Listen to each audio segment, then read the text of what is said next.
पुराने वक्तों की बात है कि बादशाह के दरबार में एक अजनबी हाजिर हुआ और बादशाह से नौकरी का तलबगार हुआ। बादशाह ने जब उसकी काबिलियत दरियाफ्त की तो उसने बताया कि वो सियासी अरबी में सियासी का मतलब होता है मसले का हल निकालना और माहिदा फ़हम आदमी।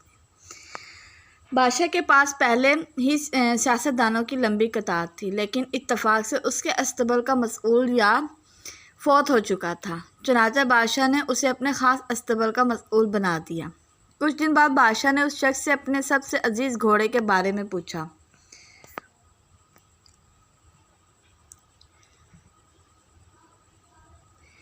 तो उसने कहा कि घोड़ा नस्ली नहीं है। बादशाह ने वो घोड़ा बहुत महंगा ख़रीदा था। चुनांचे बादशाह ने उस शख्स को हाजिर करने का हुक्म सादर किया जो दूर कहीं जंगल में घोड़े सुधारने और सुधाकर बेचने का कारोबार करता था। जब वो शख्स हाजिर हुआ तो बादशाह ने उस शख्स को दरियाफ्त किया कि तुमने मुझे ये घोड़ा और असल और नस्ली कहकर बेचा था, क्यों? लेकिन ये तो नस्ली नहीं है। उस शख्स ने जवाब दिया कि बादशाह सलामत, घोड़ा है तो नस्ली, लेकिन उसकी पैदाइश के बाद उसकी माँ मर गई थी। चुनांचे ये घोड़ा उस एक गाय का दूध पीकर उसके ज़ेर साए पला है और बचपन में उसने अपने गाय के साथ गुजारा है। बादशाह ने उस शख्स को रुखसत किया और अपने अस्तबल के मसूल को बुलाकर पूछा कि तुमको कैसे पता चला कि घोड़ा असली नहीं है?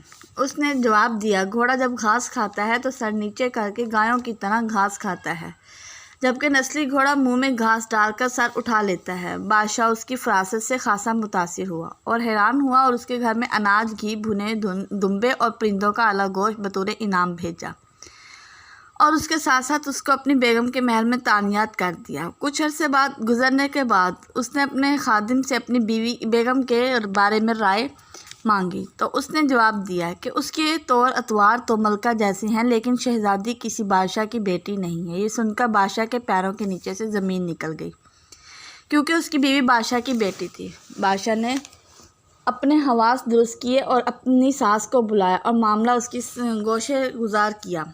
बादशाह की सास ने उसे जवाब दिया कि हकीकत ये है कि तुम्हारे बाप ने मेरे मियाँ से हमारी बेटी की पैदाइश पर ही उसका रिश्ता मांग लिया था, लेकिन हमारी बेटी 6 माह की उम्र में फ़ौत हो चुकी थी। चुनांचे हमने तुम्हारी बादशाही से करीबी ताल्लुकात कायम करने के वास्ते इस बच्ची को अपनी बेटी बना लिया और उसकी परवरिश करके तुम्हारा साथ उसकी शादी कर दी। बादशाह ने खादिम से दरियाफ्त किया कि तुमको कैसे पता चला कि मेरी बीवी शहजादी नहीं है?